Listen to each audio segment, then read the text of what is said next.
North Carolina in the room to close us out for the 2017 kickoff event. Coach Larry Fedora will address us for a couple of minutes, and then we'll bring the student athletes up. All right.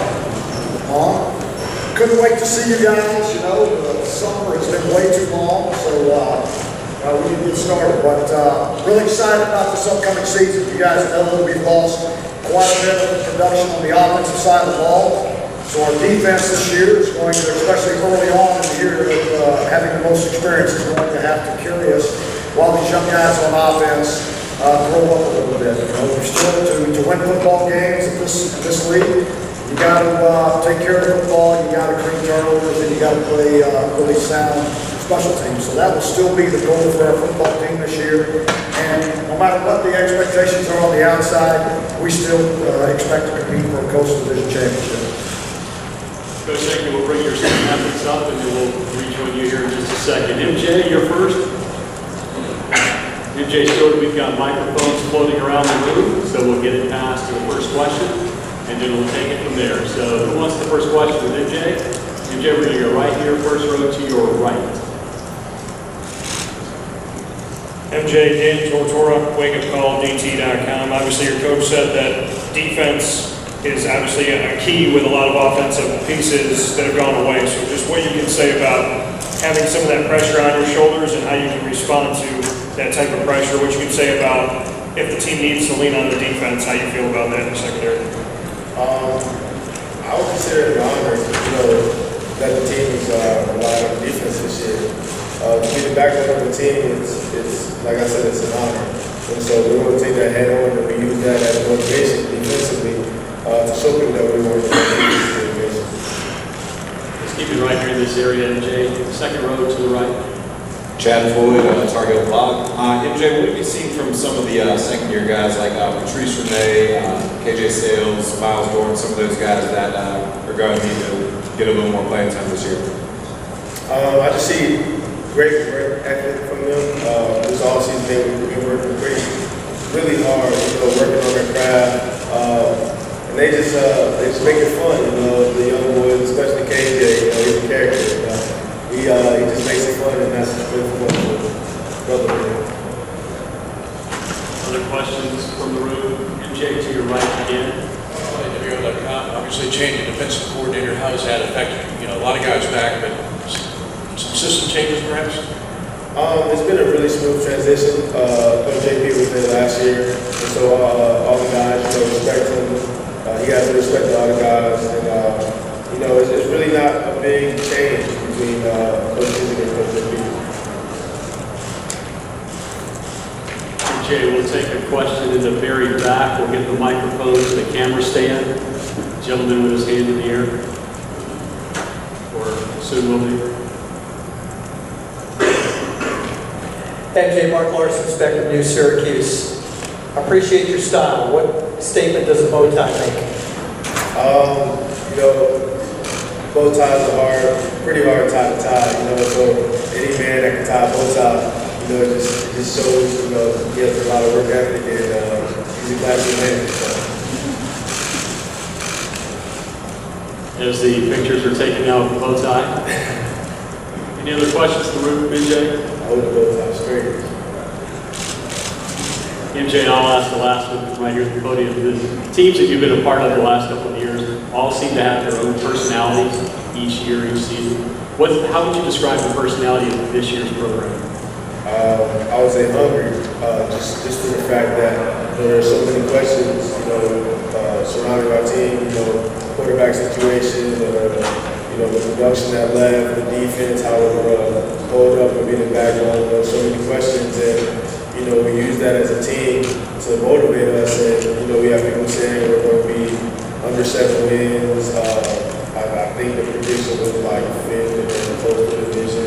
We just use that as motivation, and I constantly remind the guys that we are a team that needs to be recognized in the ACC, and the guys really take that on, and they work hard, and we all work hard all summer. We'll continue to work hard through training camp to be one of the best teams in the ACC and in the country. Anything else for MJ? Jay, you're done. Thank you. Thanks. Bentley, you're up next, sir. Bentley Spain, the offensive line. They'll spend about 5 minutes with us or so. So Bentley, I think your first question, once again, will come here from the first row to the right side, and Dan. Bentley, just looking at the offensive line with the addition of some of those transfers that have come in with Rogers and Dillard, just what you can say about the makeup of the offensive line and them bringing their expertise over, but obviously they have to gel with guys that have been there like yourself. I think the great thing about our line is that we're a group of guys that really isn't competitive with each other. We just want each other to do well and be a successful unit. So we welcome these guys with open arms, and we're excited to have them. And all it does is build more depth on our line, which is always a plus. Bentley to the camera, stand back the room to the left. Hey, Bentley, Mark Larson, Spectrum News, Syracuse again. What will it be like without Mitch's voice in the huddle? I'm extremely happy for Mitch, and we definitely miss him and wish him the best. But the next guy's going to step up, and we're excited about all the guys competing for that position, and we're ready for them to lead our successful offense this year. Bentley, if you like, push that microphone up a little bit. That helps. Coach Fedora have to pull it back down, of course.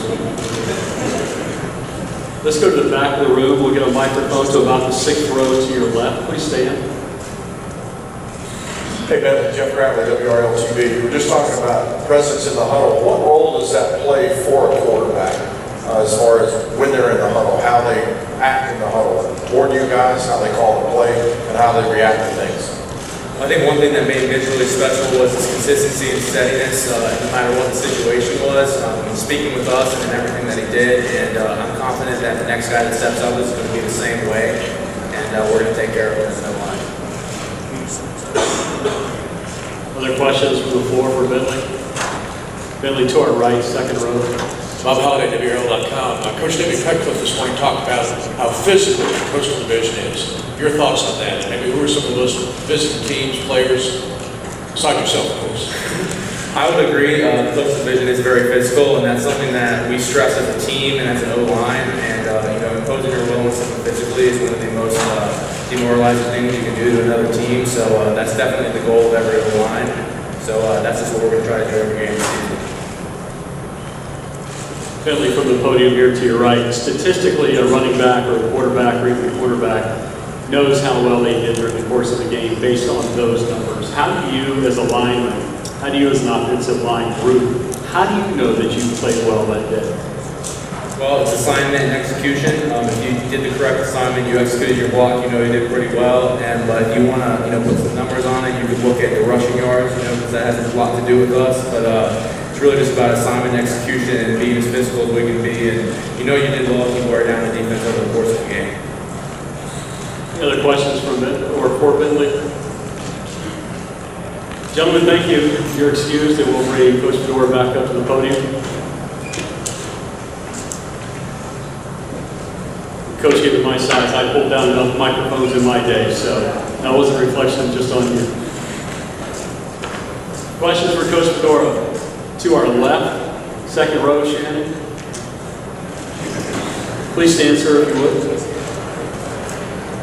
Richard Walker, Gaston Gazette. Obviously, a lot of people were talking about the quarterback situation. Chaz Surratt's a guy from around here. What would he have to do to get the starting job, and talk about his progress? Yeah, Chaz is doing a nice job. He's coming along just like we expected. He's developing in the offense. The guy that's going to win that job is going to be a guy that can lead our football team one. He's got to be able to make good decisions and take care of the football. If he does those things, keeps moving those chains beyond the white lines, and he can be a guy that can help us be successful.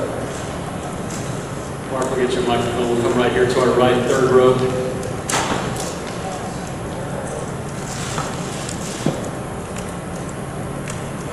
Hi, Larry. Mark Armstrong with ABC 11. You're obviously supremely confident in your offensive system. How plug and play is it?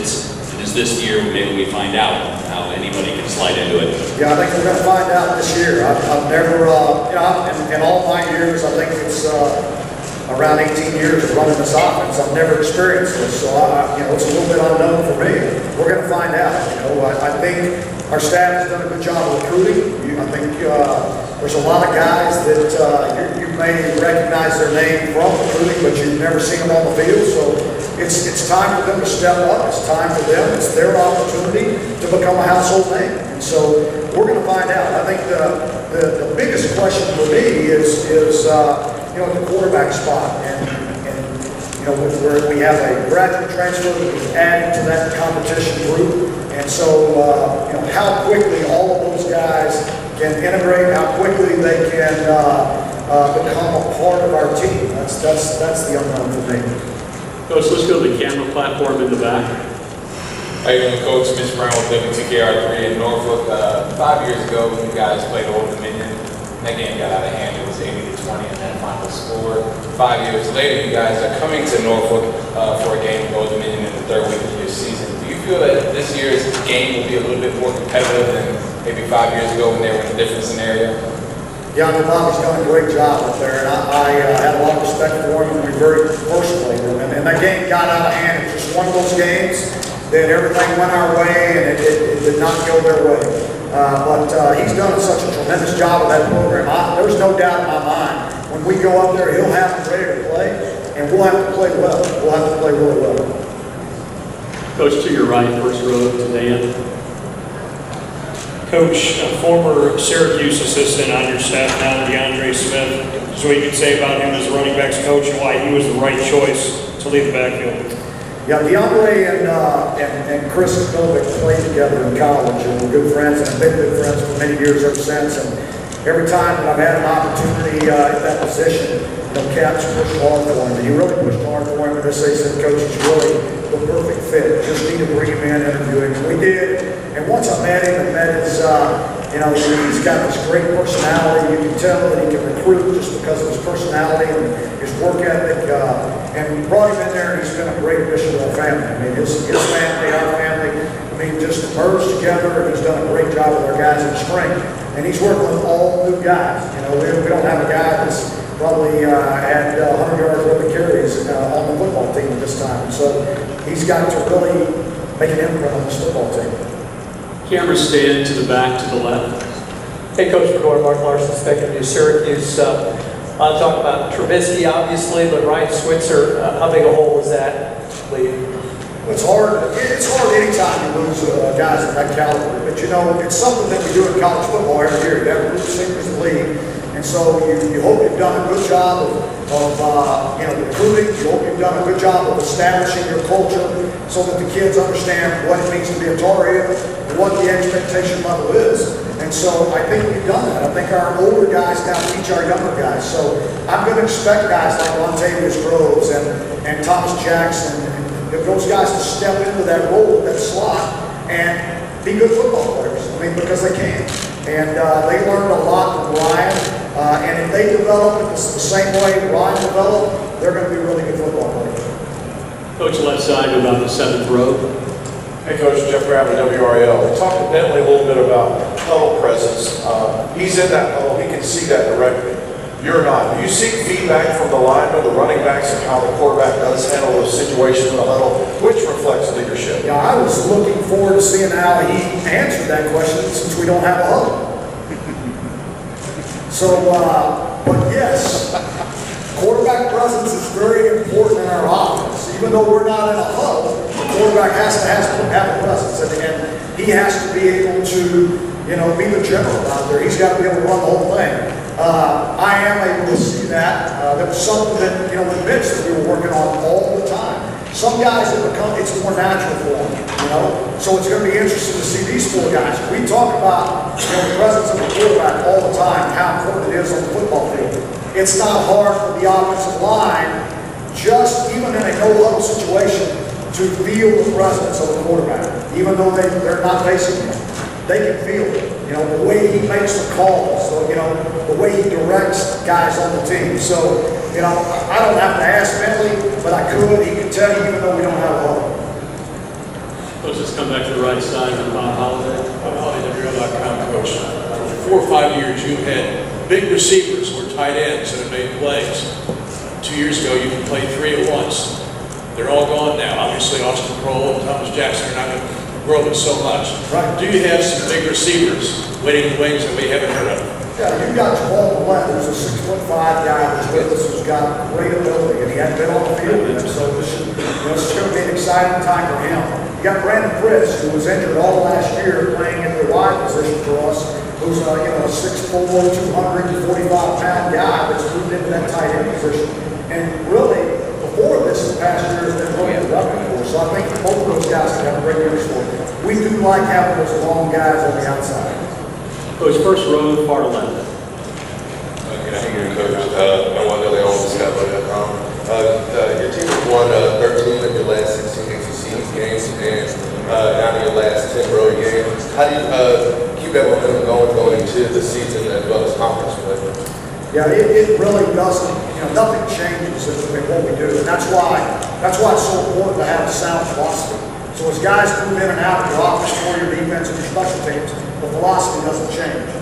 It's to create turnovers on defense, play great in the red zone. Offensively, it's to take care of the football, right? Put the ball in the end zone. And then on special teams, it's create game-changing plays. If we can continue to do those things, then we'll still have success. Which I think our microphone is moving towards the camera platform in the back. Big long swing. Here we go to the right side. Hey Coach, Matt Harris, WSOC Channel 9 here in Charlotte. Miles Dorn had an impressive true freshman year for you. What's the outlook for him heading into his sophomore year at safety? Yeah, Miles should really have a huge year for us. I mean, he's a guy that learned the position last year. Came in as a long 6 foot, 2.5, 215-pound safety that will hit you. He can roll the field really well. So, he had a great spring, and we really look for him to take off this year.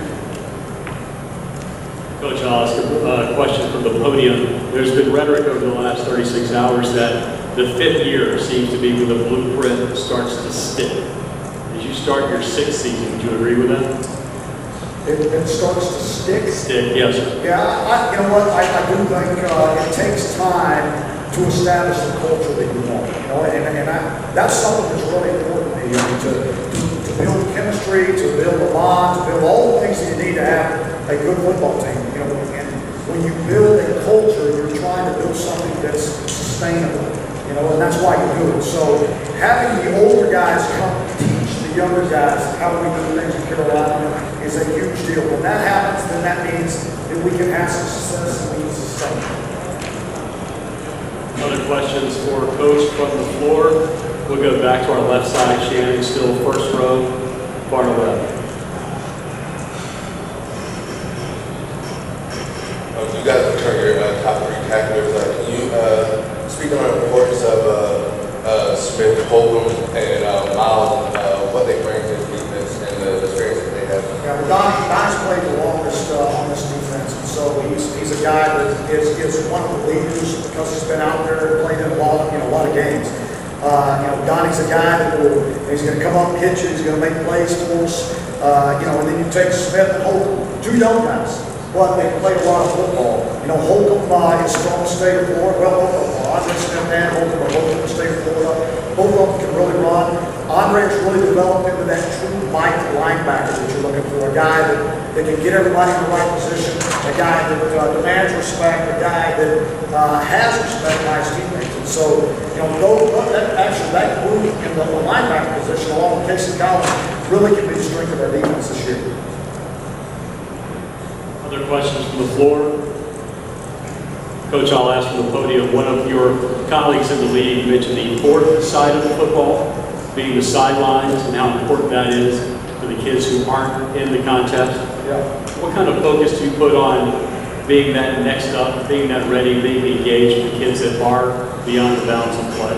Yeah, we have a protocol on our sideline, what we expect. You're not there to be a spectator. If that's the case, you get you a ticket, you'll sit in the stands. And so we expect those guys to be into the game. If a guy's helmet comes off, a coach should not be looking for his backup. The backup already in the field because he's seen it happen. All those kind of things are really important. Those guys have to be in the game. And then when the offense or defense comes off the field, it's important that they're transferring knowledge between the two. We want that to happen on every play because there's going to be a point in the game when those guys are going on the field. Coach, we've got a question right here on the right side. Coach Chad Floyd, a lot of the coaches have been really quick to mention the special teams game, today especially. replacing Wilder, replacing Logan and Switzer. But who are some of the guys that you expect to step into those roles, and are you nervous about the special teams this year? I'm nervous about everything.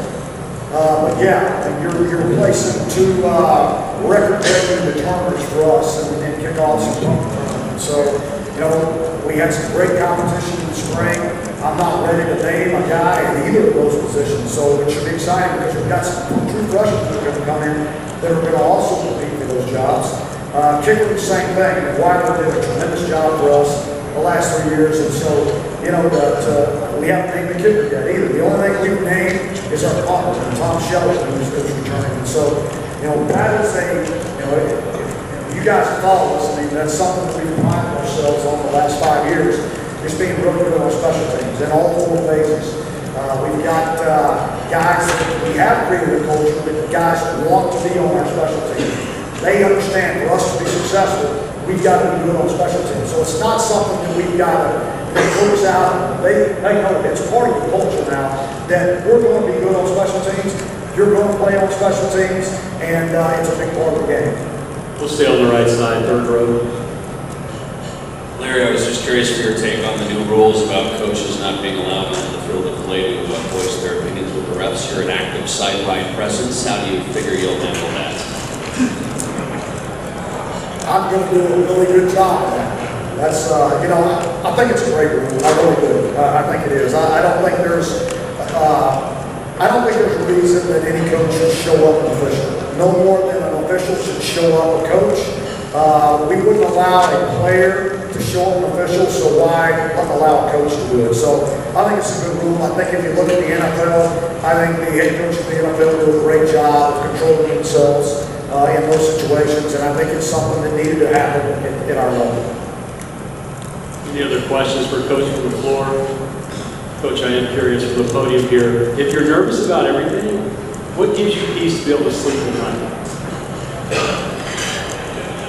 Well, I usually have some help to sleep at night, so no, I really, you know. And it doesn't, it's not changed from one season to the next. It's not because we lost our quarterback or anything. It's, you know, it's when you're good, you know, you're passionate about what you do and you love what you do and you want, you know, success for your staff and for your players. I mean, it's, you pour your heart and soul in it, and you're not going to, you know, there's no moment that you're awake that you don't think about what you can do to help your program and be better. So